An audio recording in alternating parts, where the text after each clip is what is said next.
I'm along at the House Manannan in Peel. With me is Katie King, and as always, a delight to talk to you. I know you've got your Heritage Days in the, working those still. coming up, yeah. But we're talking about an exhibition here, and this sort of thing, absolutely, I love. Looking back in nostalgia, these are everyday sort of occurrences in the Isle of Man that have been caught by a still camera, and here now being pulled out of the archives. Yeah, absolutely. So this exhibition opens on Saturday the 5th of October, and it's called This Is Winter, and it's a companion exhibition to one we did in 2017 called This Is Summer. So it's an exhibition of photographs drawn from the Manx Press Pictures archives, which we hold in our library and archive at the Manx Museum complex. So Manx Press Pictures, for those of you that don't know, was owned and operated by Bill Peters, who was a fantastic Manx photographer, and he was contracted by Isle of Man newspapers so Isle of Man Times and the Isle of Man Examiner. And together with John Madrell, again, another very famous local photographer, they pretty much captured all the photographs that you'd have seen in the Manx newspapers from the late 1950s, 60s, 70s and into the 80s. So when Bill Peters died, his entire archive was donated to Manx National Heritage, which comprised some tens of thousands of negatives, most of which had never been indexed, most of which we didn't really know what we had. So over the past number of years, things have been indexed at least, and then we've been going through a digitisation project. So we had 1,000 images selected for the This Is Summer project, and they're available on our iMuseum site. So we thought, well, we've done summer, let's do winter. So this is in the exhibition. I've selected 60 winter images, so they date from October 1958 up until March 1979. So there's a broad spectrum of what life was like during the winter months. And then a further 1,000 images will be launched on Friday, this coming Friday, on iMuseum. So you can really delve into those winter images, and we've had real fun selecting them. I love the way you've got some of these things, a random 21st birthday party pictures. Yeah. And you don't actually know necessarily who all these people are. Yeah, so all we know is that they may have been used in the newspapers. So they were all taken on 120 millimeter film negatives. So all we've got in the museum's archives are the negatives. So and the titles are really interesting. So Bill has just written on sort of quite a scruffy brown envelope vague things like Hole in Road or OAP Revolution. So we were sort of picking the pictures based on intriguing titles, and then we had them digitised, which means getting them blown up and having them digitally available. And then we got to see what treasures we found. And oh my goodness, we found some treasures. So This Is Summer, which I had the pleasure of curating, was full of bathing queens and film stars and TV stars.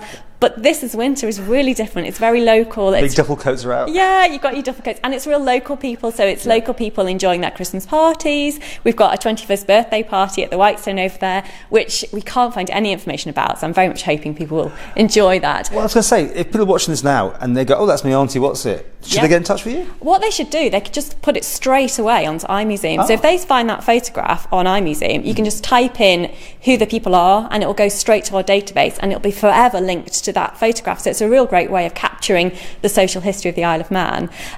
In the gallery itself, if you do spot a photo and you know more about it, if you speak to the team here, they can quickly jot down what the story is, or as you said, you can email me directly and I'll put it onto the link record. As always, in so many of the photos, things have changed but not changed. Isn't it amazing?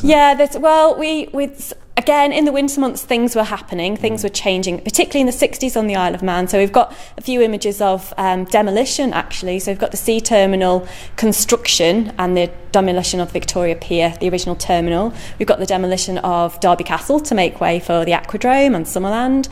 We've got some slums appearances. Yeah, really interesting set of photographs that we uncovered of Chester Street slums. It's what the newspaper were calling it. Yeah, maybe we shouldn't use that term. Someone's house, really, wasn't it? Well, yeah, so Chester Street was redeveloped in the late 60s, 70s to make way for what became Chester Street Car Park. But there's a really hard-hitting newspaper article about how appalling life was for... These were rented houses in Chester Street. How appalling life was. There was no toilets, there was infested with vermin, and they were still paying a really hefty rate to their landlords. So some of the stories are quite hard, actually, when I was doing the research into them.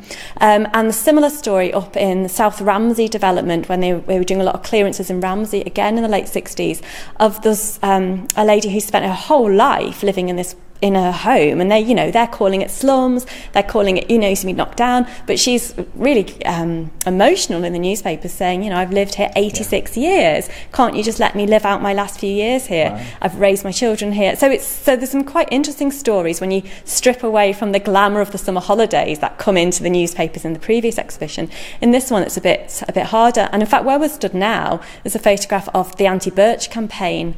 So again, in the late 60s, it was mooted that perhaps we shouldn't have corporal punishment on the Isle of Man, that perhaps, just perhaps, we shouldn't have the birch anymore. And oh my goodness, the aggression levelled at the three ladies who mooted this was unbelievable. So I was looking through the letters pages in the newspapers, and it's shocking to read from our sort of 21st century perspective, from 2018, how people are saying the only reason that the Isle of Man has no crime is because of the birch.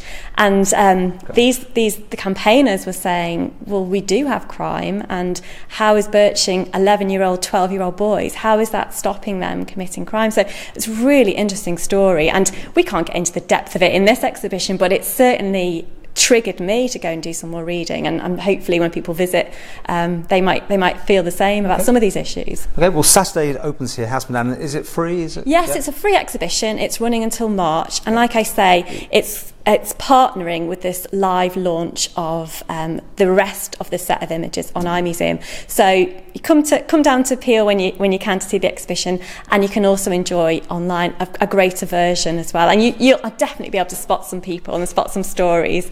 And I must say that there are some of the best images of Father Christmas I'd have ever seen. So I've put a little selection in here, but oh my goodness, just type into iMuseum Father Christmas and you'll get some absolute belters coming up.